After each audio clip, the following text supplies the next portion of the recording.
When it comes time to buy a lightweight convertible, entertainment is the top priority. You want something to have fun in, but a lot of times you need it to do more than just bring a smile to your face. And one of the most practically demanding things you can do is move cross country, which is what I'm halfway doing. I'm moving from Bloomington, Indiana to Richmond, Virginia. We're clocking in about 670 miles today, and we have to do it in less than 10 hours. So today we're going to see just how long I can stomach sitting inside of a Miata. We're also going to see exactly what the fuel economy will look like on both premium fuel and regular. Plus we're going to see how much stuff you can actually fit in here. Briefly, if you enjoy fun, detailed car content, consider subscribing and hitting the notification bell. If the channel hits 100,000 subs before 2026, I'll make another special Financially Reckless series. Thank you. The first thing that we are going to address is how much stuff can I fit in here. So the name of the game is not using boxes.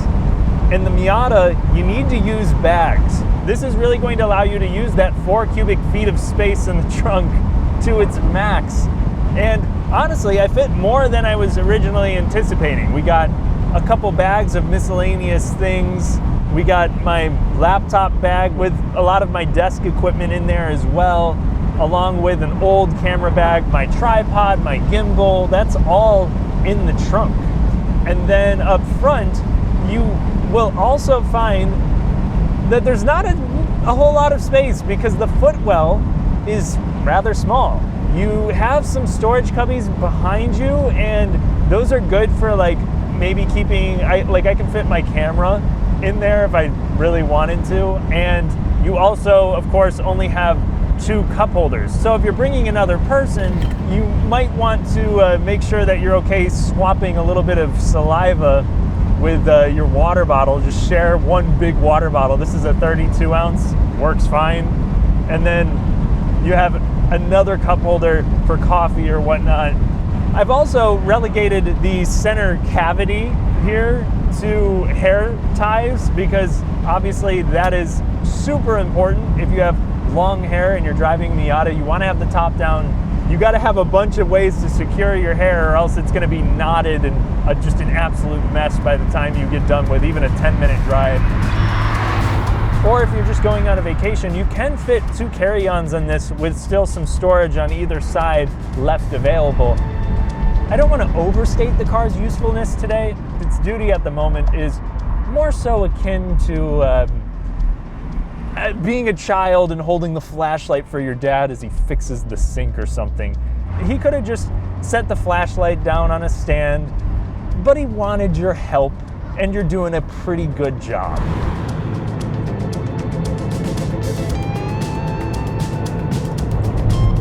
One thing I should not understate is the difference that the Grand Touring's top makes. This is noticeably quieter than the Club BBS package that I was driving in the series last year. I'm currently cruising at 78 miles per hour, and I can actually have a conversation here with you guys and hear myself pretty easily, though I am still having to raise my voice more than I would in a normal car. A Toyota GR86 will still be quieter, but the difference really isn't as stark as I remember. At my height, I'm not cramping up. I have had to press my legs straight here, which I can still do to stretch out my hamstring and push my head into the ceiling. So I'm also finding my back to be pretty well supported after 3 hours. These seats are not going to have lumbar adjustments, so your mileage might vary a little bit. At this point in the trip, I'm not in any worse shape than I would have been in with my GR Corolla. I really prefer using this infotainment over what was in the Toyota on the highway, because whenever I have my navigation up, I can very quickly switch between that and my music. There's just one button. I've also found the ride quality here to be forgiving. I'm actually not, breaking my back over potholes and stuff. even hitting things at higher speed. It's not punishing, but it is quite choppy, and I'm reminded of that over any pavement that isn't perfectly smooth. You might be able to see it in the camera a little bit. It's just constantly kind of skipping on top of the pavement there. That might add some fatigue for me after a while. We're at the halfway point, and now I'm definitely starting to feel my back, which, to be fair, hopefully that's not a crack. Jeez. To be fair, I have been lifting a bunch of things down 3 flights of stairs, so some of the pain there is probably not the Mazda's fault. I have noticed, though, because this car does not have adaptive cruise or lane centering, I am able to notice which one I miss more, and I definitely miss having lane centering more than I do adaptive cruise. A lot of times I get in these kind of scenarios where there's a lot of people around and I want full manual control anyway, and when I'm out in the wide open, having just regular cruise is fine to me, yet having lane centering where I can just put minimal effort into the steering and it just does its thing, that is pretty nice at just reducing the amount of effort that you're going to put into driving the car long distances.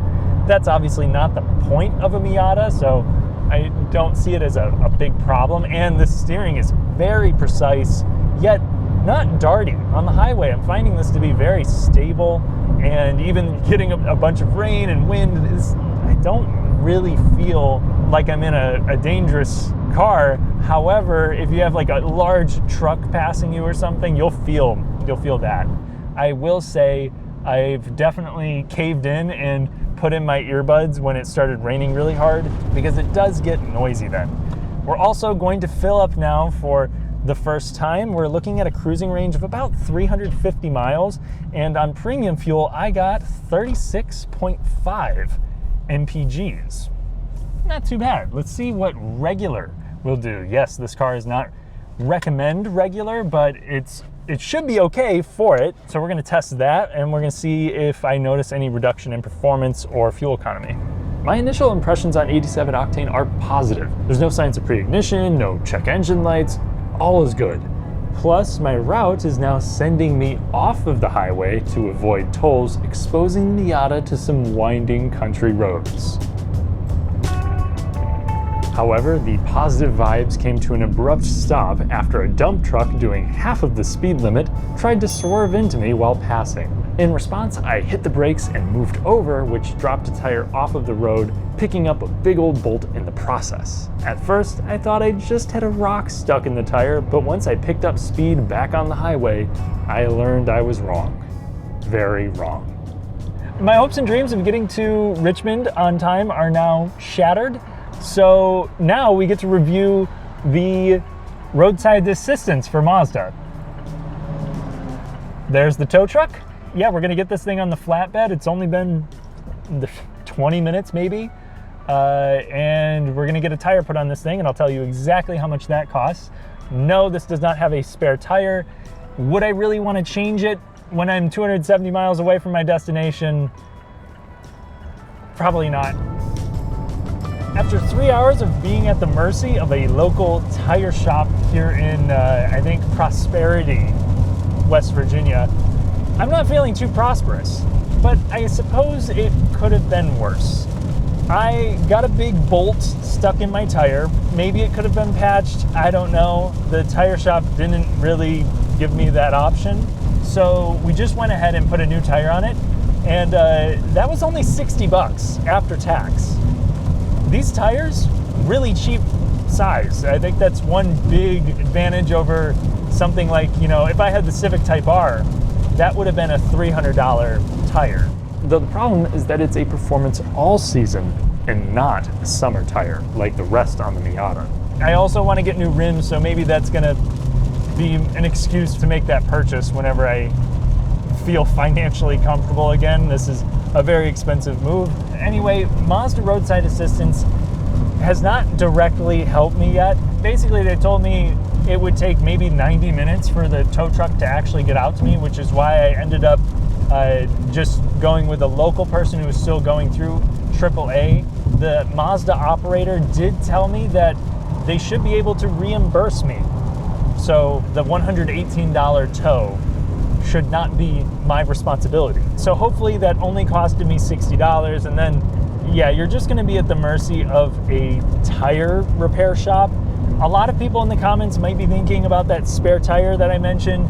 If I could do it over again now after sitting there and waiting over 2 hours for this local tire shop to put on a completely mismatched all-season tire, yeah, I think going with a spare tire would alleviate that concern, because I could, you know, put that on and then at least drive it to, say, a Firestone or a Discount Tire. I can look up on my phone, figure out who has the right tire.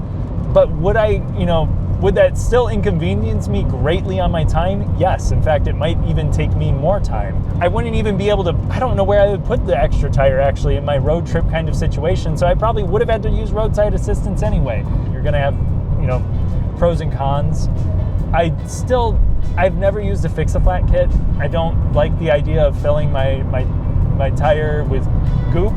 Let me know what tires you guys recommend. I'm currently in between just getting Michelin Pilot Sport 4S tires or Continental Extreme Contact Sport ECS02, I think is what it's called. Let me know which ones you guys prefer. I think right now I'm on the crosswind. As I pressed on, the sporadic showers turned into consistent downpours until it was eventually a complete bathtub all the way through Richmond. It's 5 days later now. I made it. The Linglong tire held up, and my back did as well. Really was not as bad as I was thinking for having spent upwards of 10 hours in the cabin of the MX-5. The seat was comfortable enough to keep me from aching any more than I would have after driving my previous Corolla, and with the thick top of the Grand Touring, road noise was loud at high speed, but bearable. For me, it was the ride quality that I found to be disappointing. The constant suspension jitters here are the most tiresome thing about this car. And to my surprise, the Mazda roadside assistance people reimbursed my money for the AAA tow, all $112 of it, within a few days. So I really can't complain about that service. I only wish I maybe pressed the tire people to patch the Bridgestone instead of giving me the Linglong, but I want to upgrade all the tires, so I guess it's not a huge deal. And I haven't noticed any issues with having this tire. It hasn't felt unstable or uneven, even after all of that rain. I've also been running this thing on regular octane since the trip, just because I was curious. The gas mileage has been identical. If anything, the car was going through more mountains and more poor weather with the regular octane, and it only lost half a mile per gallon, granted at slightly lower speeds. So far, if someone filled this thing up with 93 or 87 and I didn't know, I would not be able to tell the difference. What about with the performance? Well, we'll try to measure it. I don't really know if this is a flat place, so we're gonna find out. This definitely looks like we're going uphill. Oh yeah, we're going uphill.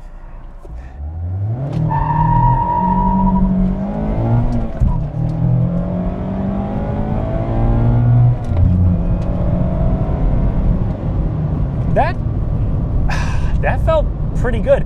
And the thing is, I refilled this again with regular fuel. So any premium that was in this tank is gone. Going uphill, 0 to 60 in 6.3 seconds. Draghi says the surface was flat.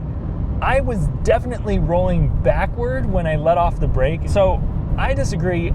I really think that the performance and fuel efficiency are both pretty negligible when it comes to the difference between the fuels. I'm probably still gonna put premium in this thing on a regular basis, but this changes my opinion about, you know, road trips and whatnot. I am definitely just throwing regular fuel in here. I will say though, it does make me a little bit more paranoid about how the engine sounds. This has direct injection only, so you're gonna hear the valves a little bit more than you would in a port injected car. So I think I was driving myself a little bit crazy, because pushing this to the limit, I am not noticing any, you know, pinging, knocking, pre-ignition, whatever. So if you keep the speed between 65 and 70 miles per hour, you should be able to hit about 40 miles per gallon. If we're $3 a gallon for 87 octane, you can go 400 miles with just spending $30. So that should make for super low running costs. Insurance on this is also a little bit cheaper than what I found with the GR Corolla. So this is one of the most frugal fun cars that I can think of, especially when you consider how reliable these are in the long run.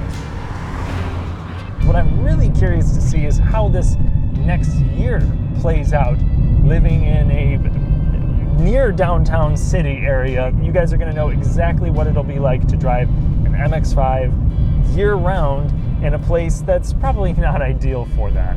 Subscribe for that video. My conclusion today, the MX-5 is cheap to fuel, the range is good, the soft suspension is choppy but reasonably forgiving over a pothole, the roadside assistance is easy to work with, and you can bring along a couple of nice sized bags too. However, I would definitely recommend the GT if you drive on the highway much. It makes a difference in road noise. The bigger issue tends to be getting in and out of the thing and bringing along any remotely bulky item. Other than that, I would say the Miata is a better road trip companion than you'd think. Thanks for watching. And thank you to my channel members for helping me improve my content. For additional videos, consider joining. I'll catch you in the next one.